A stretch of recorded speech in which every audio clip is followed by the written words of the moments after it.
حضرت صلی اللہ علیہ وآلہ وسلم پر وحی کا ابتدائی دور اچھے سچے پاکیزہ خوابوں سے شروع ہوا۔ آپ خواب میں جو کچھ دیکھتے وہ صبح کی روشنی کی طرح صحیح اور سچا ثابت ہوتا۔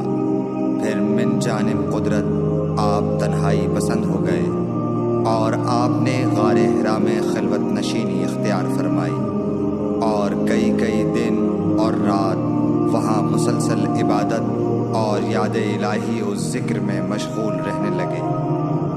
جب تک گھر آنے کو دل نہ چاہتا توشہ ہمراہ لیے ہوئے وہاں رہتے۔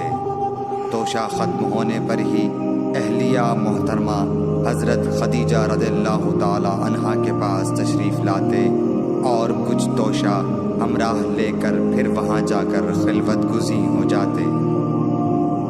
یہی طریقہ جاری رہا یہاں تک کہ آپ پر حق منکشف ہو گیا اور آپ غار حرا ہی میں قیام پذیر تھے کہ اچانک حضرت جبرائیل علیہ السلام آپ کے پاس حاضر ہوئے اور کہنے لگے کہ اے محمد پڑھو۔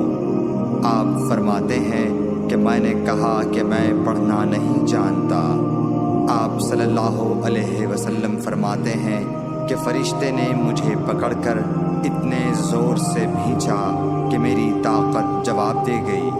پھر مجھے چھوڑ کر کہا پڑھو۔ میں نے پھر وہی جواب دیا کہ میں پڑھا ہوا نہیں ہوں۔ اس فرشتے نے مجھ کو نہایت ہی زور سے بھینچا کہ مجھ کو سخت تکلیف محسوس ہوئی۔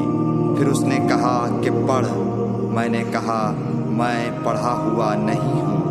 فرشتے نے تیسری بار مجھ کو پکڑا اور تیسری مرتبہ پھر مجھ کو بھینچا۔ پھر مجھے چھوڑ دیا اور کہنے لگا کہ پڑھو اپنے رب کے نام کی مدد سے جس نے پیدا کیا اور انسان کو خون کی پھٹکی سے بنایا۔ پڑھو اور آپ کا رب بہت ہی مہربانیاں کرنے والا ہے۔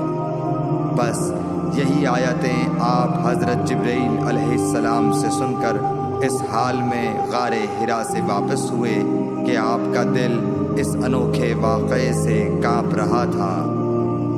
آپ حضرت خدیجہ کے ہاں تشریف لائے اور فرمایا